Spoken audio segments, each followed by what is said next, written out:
എല്ലാവർക്കും നമസ്കാരം. ഭാരതം ഇന്ന് 76ാം റിപ്പബ്ലിക് ദിനം ആഘോഷിക്കുകയാണല്ലോ.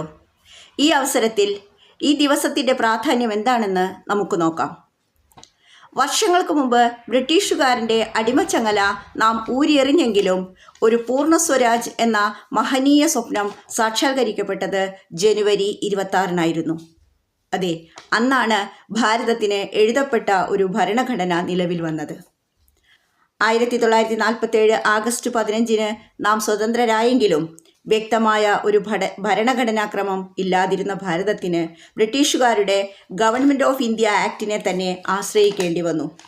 സ്വാതന്ത്ര്യത്തിൻ്റെ തിളക്കം അവിടെ മങ്ങുന്നത് കണ്ടപ്പോൾ സ്വന്തമായ ഭരണഘടന എന്ന ആശയം ഉടലെടുത്തു.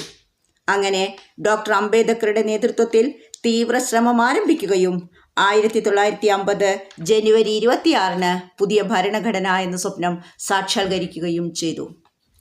ലോകത്തിലെ എഴുതപ്പെട്ട ഏറ്റവും വലിയ ഭരണഘടന നമ്മുടേതാണ്. സമത്വം, സമാധാനം, സാഹോദര്യം എന്നിവയിൽ അധിഷ്ഠിതമാണ് നമ്മുടെ ഭരണഘടന. ഭാരതം ഈ ദിവസം ഏറെ ഭംഗിയായ രീതിയിലാണ് ആഘോഷിക്കുന്നത്. ഡൽഹിയിൽ വൻ സൈനിക പരേഡുകളും സാംസ്കാരിക പരിപാടികളും നടത്തുന്നു. കൂടാതെ ഇന്ത്യൻ വ്യോമസേനയുടെ വിമാന സൈനിക പ്രദർശനവും ഇതിന് മാറ്റുകൂട്ടുന്നു. മറ്റു രാജ്യങ്ങളിൽ നിന്നുള്ള പ്രധാന വ്യക്തികളായിരിക്കും എപ്പോഴും റിപ്പബ്ലിക് ദിനത്തിന് അതിഥികളായി എത്തുക. ഇപ്രാവശ്യം നമ്മുടെ പ്രധാന അതിഥി ഇന്തോനേഷ്യൻ പ്രസിഡൻ്റായ പ്രഭാവോ സുബിർട്ടോ ആണ്. ഈ റിപ്പബ്ലിക് ദിനത്തിൻ്റെ പ്രധാന ആശയം എന്ന് പറയുന്നത് golden India legacy and progress എന്നതാണ്. മറ്റ് ചടങ്ങുകളിൽ നിന്ന് വ്യത്യസ്തമായി റിപ്പബ്ലിക് ദിനത്തിൽ പതാക ഉയർത്തുന്നത് നമ്മുടെ പ്രസിഡൻ്റാണ്. ഈ 76 വർഷത്തിനുള്ളിൽ ഭാരതത്തിലുണ്ടായ സംഭവങ്ങളിലേക്ക് എത്തി നോക്കുമ്പോൾ ഭാരതം ഏറെ വളർന്നു കഴിഞ്ഞിരിക്കുന്നു എന്ന വസ്തുത നമുക്ക് അഭിമാനകരമാണ്. പക്ഷേ ആ സ്വാതന്ത്ര്യത്തെ ദുർവിനിയോഗം ചെയ്ത് ഇന്ത്യയെ അധപ്പതനത്തിലേക്ക് എത്തിക്കുന്ന ഒരു മറുവശം നാം കാണാതെ പോകരുത്. ഭരണഘടനയും വിശദാംശങ്ങളും നമുക്കിന്ന് പാർലമെൻറ്റ് മന്ദിരത്തെ അലങ്കരിക്കുന്ന വെറും കടലാസു കഷ്ണങ്ങൾ മാത്രമായി മാറിയിരിക്കുന്നു.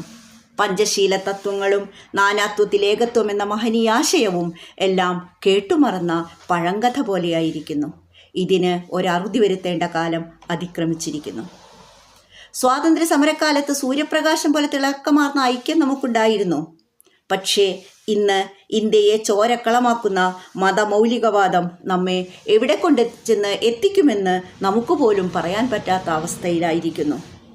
രാജ്യത്തിൻ്റെ അഖണ്ഡതയ്ക്ക് ഭീഷണിയാകുന്ന ഏതൊരു പ്രവൃത്തിയെയും നഖശിഖാന്തം എതിർക്കുമെന്ന് നാം ഓരോരുത്തരും പ്രതിജ്ഞയെടുക്കുമ്പോഴേ ഇത്തരം ആഘോഷങ്ങളുടെ യാഥാർത്ഥ്യ മൂല്യം വെളിപ്പെടുകയുള്ളൂ. അതെ, മതത്തിൻ്റെ സാമ്പത്തിക ചിന്തയുടെ സങ്കുചിത വലയങ്ങൾ പൊട്ടിച്ചെറിഞ്ഞുകൊണ്ടുള്ള ഒരു പൂർണ്ണ സ്വരാജ് അതുതന്നെയായിരിക്കണം നമ്മുടെ ഓരോരുത്തരുടെയും ലക്ഷ്യം. നിങ്ങൾക്കെൻ്റെ റിപ്പബ്ലിക് ദിനാശംസകൾ. ജയ് ഹിന്ദ്.